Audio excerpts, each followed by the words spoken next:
Well, good morning, guys. Hello, Dahlia. And welcome to John Schwartz, who is a close friend of the brand and has a vast experience in costume design, most recently as the head stylist for HBO's hit series Succession. I started working for, I don't know if she's famous, but she is legendary within costume circles, Ann Roth, who's done countless film and theater projects, and she really basically laid the foundation of how she and how to approach costume design. And so I started with her 1996 or something on In and Out, where Kevin Kline gets outed as a gay high school teacher. Very funny and set in the Midwest, so it was a lot of kind of frilly Midwestern dresses and kind of conservative guys, and on to a number of projects up until only 5 or 7 years ago, and slowed down, and we kept going, but invaluable working with her. Thank you. Can you tell us a little bit about the actual process that goes into picking the clothes for shows? I think most people don't really know about that process. Like, for example, do you get the full script in advance, and how do you think about the characters? You get the script, you read the script, you conjure some of your own ideas, and then of course it's extremely collaborative. The actor is going to have a lot to say about the character. Hopefully, sometimes they don't. The director will have something to say, the producer will have something to say. It always changes with every project, and all the personalities are different. So some people get fully engaged, some people are happy to let you do what you think is right.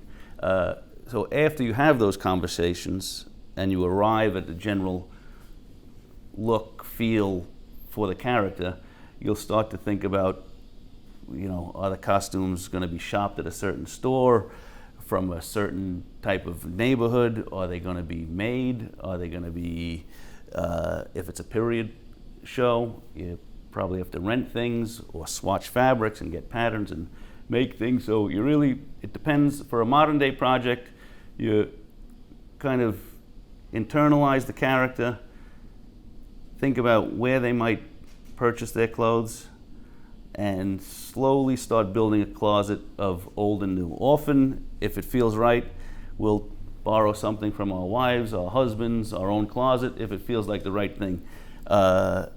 Sam Rockwell, in the way back, wore some shorts and old linen shirts of mine just because they were worn to the right level of perfection, and it just seemed believable, and those were the things he seemed to gravitate towards. Succession revolves around the life of multi-billionaires, and how does that costume design differ from your previous experience? Well, you're definitely going to be in different boutiques, different neighborhoods, dealing with the places. You don't always want to spend the money. You always have to keep an eye on the budget. You can't just say because they're billionaires I can go buy a $40,000 leather jacket that producers would have a heart attack. It's got to look like a $40,000 leather jacket but be $40. So it's a lot of kind of finding what looks and feels right. Of course, in the fitting room, there's a certain level of quality that the actor feels, and after 4 seasons, they become a little accustomed to the finer things. These writers do so much research. They read every publication, periodical, Wall Street Journal, Forbes, New York Times, these investor newsletters, that'll talk about the latest conference that they went to. So it's a kudos to them functioning at the top of their game, and you guys functioning at the top of your game, that you both met in that article and got introduced kind of to each other. The writers do encourage a little improvisation. They feel it keeps it kind of fresh and crackling. So the scripting is excellent, and sometimes they'll just keep the cameras running and it just goes somewhere you would not have expected, and it's just very funny. You guys were shooting some stuff and we met up, and we were able to watch from afar some of the shooting was happening, and you told me, don't think that a lot's going to happen. it could be stopped at any point. And we saw the writers took out, it looked like they had these whiteboards and erasers. Something just didn't feel right. And over and over again, everything paused, and they were making sure to shoot however many times so that felt natural to them. Yes, and, they will rewrite, and they will write as the scene is being acted and say, we think this is going to work better. And that's what, it deserves all the accolades it has gotten because they put so much effort into it to make it the best it can be. You know, right into the last second that the camera rolls. So I'll put out a disclaimer. There's a great writer for the Wall Street Journal named Joseph Paisani. He wrote an article just a week or two ago about what to do if you come to the office Monday morning and people are talking about Succession and you're not up to date, how to avoid spoilers. So I'm saying this to the audience listening. There might be a couple of spoilers here, but hopefully nothing too bad. And you know, I think about it from the fashion perspective, so a couple of fashion spoilers. Let's take this season at Logan's house when there's that party. He's wearing that really unique sweater that's like with double-breasted buttons on it. Did you say to yourself, I have this party scene that I need to buy him a sweater for? Or was it that you saw the sweater somewhere and like, oh, let me get it for Logan, this screams Logan, then you figure out where to put it? After 4 seasons, you kind of walk around with these characters in your head and you see certain things. Even if you're not working on the show, it could be, you know, some summertime moment and the show is not going to be shooting for, 4 months. And you just say to yourself, oh, that would be good for so-and-so. You're not going to get it because you don't know what the scripts are. But you do, especially with Logan, he always seems to me to pronounce a quiet authority. And that sweater felt like the captain of a ship. And I knew he'd be walking around his apartment and, you know, the apartment was kind of like his own ship. He's going to roam around and prowl almost. And that just seemed like a nice, strong piece of armor, almost, you know, as if he was captaining his own ship. Before he abandoned that ship because he left that party. Yes, he did leave the party, but he still, you know, is the captain of his While ship. he's there, he's Right, the captain, exactly. and then he lets it sink. Well, he's sick of them all. So, Right. but it just seemed like an excellent Logan piece. And, you know, the gold buttons accentuated, kind of made it feel a little bit more luxury. To me, the iconic Logan look is this heavy overcoat, his hat, and his glasses. You know, that's kind of, when I think of Logan, that's what I see. Just bundled up, tough, kind of like Newt Rockney on a sideline, just, you know, ready for battle. I think it's like he's puts his shield up, that he's Yes, like... when he puts those sunglasses on, he gets very narrow focus, and, you know, he's not going to listen to his kids, he's not going to listen to his advisors, he's going to do what has got him to where he is. He's going to be Logan. So that baseball cap and the sunglasses, and it's the pop collar, exactly, it's like in his zone. Exactly, he's completely in the Logan zone. We got a very nice thank you from Logan, from Brian Cox's wife, after they came to the event, that he has one of our like black cashmere coats that he's been wearing it all day at home, and she just sent us a nice thank you that he loves it. And that was really special because even though I know in real life he's not Logan, he's a different person, one thing he mentioned is that fashion in real life is really important to him. That is true. Talk to us about what clothing means to Logan Roy, and any insights on fashion at Succession. To be honest, I don't think Logan gives a fuck about it. Warren Fox, on the other hand, does care about clothing. I got tremendous help from my pal Johnny there. There he is. This is the guy who dresses me. He gets some clothes. He's reignited the whole cardigan thing. So last year in season 3 of Succession, they gave a shout out to Norwegian wool, where Connor didn't want to take off his coat at Kendall's birthday party because they had lost his previous Norwegian wool. I have my coat. I'm fine. Well, the coat check is supposed to take that, but I'd be happy to. Respectfully, I don't trust those things. I lost a Norwegian wool in a fusion restaurant in Vancouver. What did you think about that scene? So I loved it. I loved everything about it because I thought that from a Succession standpoint, I thought that they really nailed it on the head in terms of like the interfamily politics. Like Kendall is so concerned about him not taking off his coat because it makes him look like he's not really there to stay, and it shows how insecure he is. And Connor is just like uber practical about stuff and just sees his things in his own Connor way. So from a writing perspective, I thought that that was really cute and fun. But from a Norwegian wool perspective, I really liked it because I could tell you that we have actually had in real life a number of customers of ours, clients, caused in desperation to get a Norwegian wool replaced right away. We had last year some people who were going out to Davos who had already owned Norwegian wools, and then each one had different scenarios why they couldn't wear that one. One woman was pregnant, so she needed a new one. Someone had his stolen, actually, which is kind of interesting, relates back to succession. Yes. But in all of their cases, they could not see themselves going to Davos without their Norwegian wool. And what we tried to create is that there is this affinity where people feel like their coats, and then there's the one coat you absolutely need.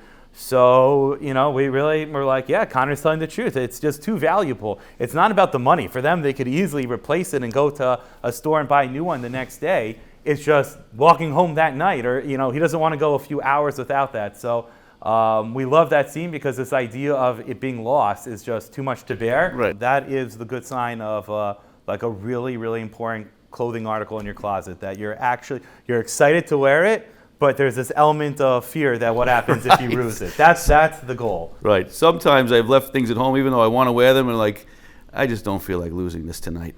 So we'll just leave it home and suffer with something else. But when you know that you want to look excellent, you'll pull out your favorite items like these coats. I think that one thing that used to matter a lot to me was when these billionaire types were buying our product. Not because they were famous, not because they're necessarily incredible people. I know some of them are actually quite controversial. But what their purchase meant to me is they could buy anything. Anything was available to them. There were some people that had their own personal stylists. They weren't actors or anything, but they still had personal stylists that spent all day just becoming experts in all the brands that are out there, and they chose to buy us. And that was what was actually special about having billionaires wear our stuff, was that from everything out there, there was something special that they thought in our performance and our look. You have a great quality, and the price, the wealthiest people are very sensible with their money, and they're not gonna just go buy something. Sometimes people buy things because they're expensive, instead of searching out the quality. Your coats are for somebody who's quietly confident and knows deep quality. Can you comment on that, Michael? What quiet luxury means to Norwegian wool? Yeah, there's obviously been a really big buzzword, and we're very happy about that because we were all about quiet luxury even before that was such a big buzzword. For us, and the way I think about it, is that clothing should allow people to be their true selves. You want to use clothing to express who you are, but it should be who you are. Like you were saying that the brand should have to pay you, and we think about that because it's like, if you're wearing something where the brand of the logo is so loud that you could see it from the moon, you're being that brand. You're not being you. So I'm all for having little details so that people know that it's whatever brand it is. And I think there's something that each brand should be slightly different and unique. But totally agree that this idea of quiet luxury, when you are truly confident, when you're someone who really accomplishes stuff and gets things done, you want to be the one that's getting the credit for it. And quiet luxury, I think, is here to stay and is strong because of that. And I think that does separate the men from the boys, that people are really themselves. They want to be themselves and just use the clothing should be a facilitator to be who you are. It shouldn't be an ends onto itself. Also important about the brand, it's not a $70,000 cashmere coat. You have $70,000 to spend on a coat, but you choose to buy yours because the craftsmanship, the quality, the zippers, the pockets, the lining, everything about it just is right. You're really going to live in something like this from November till early March. You could have your one winter coat, and the fact that it wears well, it doesn't become pilly. That's the first sign. You buy a $600 cashmere sweater, week 2, it's starting to pill. You're like, I can't. Sure. It's outrageous. So that's when you realize you have quality. When it's like a year in, you're like, this thing still looks excellent. Well, thinking of endurance and quality, The two things that come to my mind, one are we have a lot of people asking us about sustainability, and that's something we think about a lot. But the first thing I always answer is that in order to be sustainable, you want it to last a long time. If you're throwing something out after one season, it's inherently not sustainable. Something lasts you 15, 20 years, that becomes a much more efficient way of usage of raw materials. But the other thing that comes to mind, and this really relates to Succession a lot, I would say in almost every episode I can remember, there's some element of travel. They are going all over the place, whether it's local or far away. And I think that that's something that matters a lot to the luxury shopper now more than ever, that you're not just going to the office and then coming home and hanging something neatly on a hanger. Even if you're getting on your own private jet, you're still traveling around. You're going to airports, you're going in and out of multiple cars and going to resorts. So for us, that idea of being able to take something with you and always have it look good and not have it to pill, not have it wrinkle, I think is very, very important to today's luxe guy or girl, even more than it was 20, 30 years ago. One of the things that I think is very, very true is that in today's day and age, a lot of the biggest business conversations happen outside of boardrooms. So in Succession, how many of the deals or potential deals happened in resorts in Norway or at dinner outside of the boardroom or in the Hamptons or in someone's backyard in Australia or whatever it is, that is very, very real. And I think that the clothing that has been needed over the years is now reflecting that. It wasn't that you dressed to go to the office and then you leave. Now there's a little bit more of hybrid kind of dressing. And that the hybrid dressing carries over. That means even if you're at a coffee shop on Greenwich Avenue or a rooftop party here in the meatpacking district, the golf course has always been this way. But there's more business happening, and therefore you have to be taken more seriously in the dressy has gone down a little bit, but the casual has actually been elevated. Right. A big, big reason why we started the company was because Norwegian Wool wasn't just about looking fashionable, it's about advancing your career. And that when you are a real person who interacts with other real people, you never know who you're going to meet during the day. And you never want to be that person that regrets, if only I'd thrown on a sport jacket, if only I made sure I looked a little bit better, I could have made another better impression, because this is the person that could be a potential investor. This is the person who could make me an introduction for, I'm looking to hire a new CFO, and that person might not want to work, or yes, would want to work for me. When people are getting dressed in the morning, they probably should be saying to themselves, you never know when that business meeting is going to break out, and you want to be taken seriously. It could be the guy that you bump into at the coffee shop, and if you're standing there in an old ratty t-shirt and you have a great idea, is he going to take you as seriously as if you decided to take an extra 5 minutes and say, you know what, I'll put on that dry clean crisp shirt. The best thing I can do for myself is put on a sport jacket in the morning, because you walk into different stores or different offices, even if you have old jeans on, it just, first of all, it's functional, it has pockets, but it just polishes off something where you feel like you're going to be a little bit more serious and prepared. The word that we've been using is effortless. That's the word that I think is my buzzword. People should not think that you have to try very hard to get dressed in the morning. It should come easy to you. Even if you have to put a lot of thought into it, it's very, very sexy that you just throw something on and you look good. So Michael, who do you think is the best dressed? So I'm biased because I'm going to have to say Connor, because he was the one who obviously gave us the really nice, kind shout out. But Connor actually does touch upon something that is near and dear to Norwegian Wool. From all the characters, he might be the most true to himself throughout the show. Really goes against the grain. Just going into politics and leaving the family business mostly behind.